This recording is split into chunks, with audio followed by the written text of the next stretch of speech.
పంచాయతీ ఎన్నికల్లో ప్రజలు వైఎస్ఆర్ అభిమానులను అత్యధిక సంఖ్యలో గెలిపించారని శ్రీకాకుళం జిల్లా మహిళలు చెప్పారు. వైఎస్ఆర్ కుటుంబం మీద నమ్మకంతో ప్రజలు ఉన్నారన్నారు.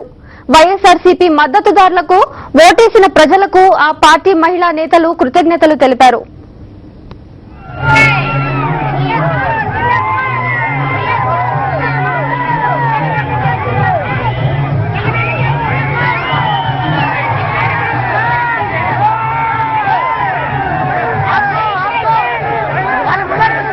కాంగ్రెస్ పార్టీ నేతలు వైఎస్ఆర్ కుటుంబంపై కుట్ర పన్నారని శ్రీకాకుళం జిల్లా ప్రజలు చెప్పారు.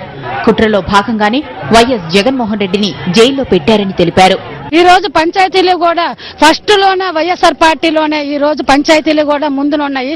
అలాగే సరిమలమ్మ పాదయాత్ర అయితే ఈ రోజు చూస్తే ఉడుపులైతేమి అన్ని పనులు ఉన్నాయి. సరే మగోళ్ళైతేమి ఆడోళ్ళైతేమి విపరీతంగా ఆ రోజు వైజాగ్ లో చూస్తే అక్కడైతేమి ఇక్కడ విజయనగరం వెళ్ళాలి. విజయనగరం అయితేమి విజయనగరం కూడా చాలా స్పందన.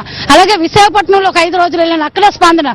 శ్రీకాకుళం చేస్తే ఇంకా శ్రీకాకుళం కూడా చాలా స్పందన వచ్చి ఈ రోజు సరిమలమ్మ వస్తారు. రాజశేఖర రెడ్డి గారి ఫ్యామిలీలోన ఆవిడ మన ఇంట్లో ఒక ఫ్యామిలీ అనేసి ఈ రోజు ప్రతి ఒక్క ఇంటిలోనూ కూడా రాజశేఖర రెడ్డి గారి దేవుడి ఫోటోలు ఎలాగున్నాయో రాజశేఖర రెడ్డి గారి ఫోటో కూడా తప్పనిసరిగా అందరూ పూజించుకుంటున్నారు. వైఎస్ఆర్ పార్టీ తరఫున 200 పైన 240 వరకు మనకి ఎమ్మెల్యే సీట్లు కూడా వస్తాయి.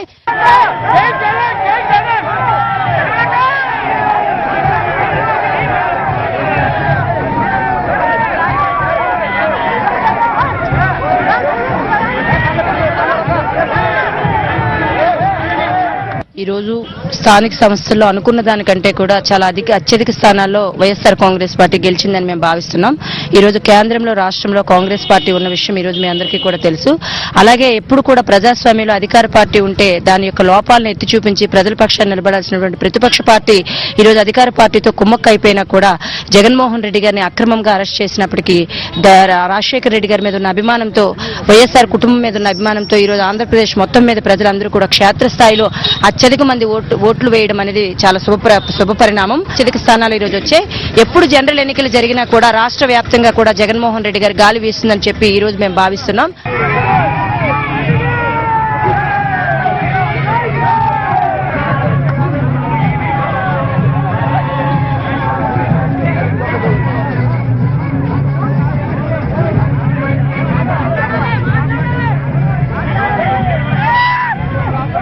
ఆవిడ చాలా కష్టపడి పనిచేస్తున్నారు. ప్రజల కొరకు శ్రమ పడుతున్నారు. మేమందరం ఆవిడ కొరకు ఎదురు చూస్తున్నాం. తప్పకుండా రాజశేఖర్ గారు పాలన రావాలని ఆశిస్తున్నాం.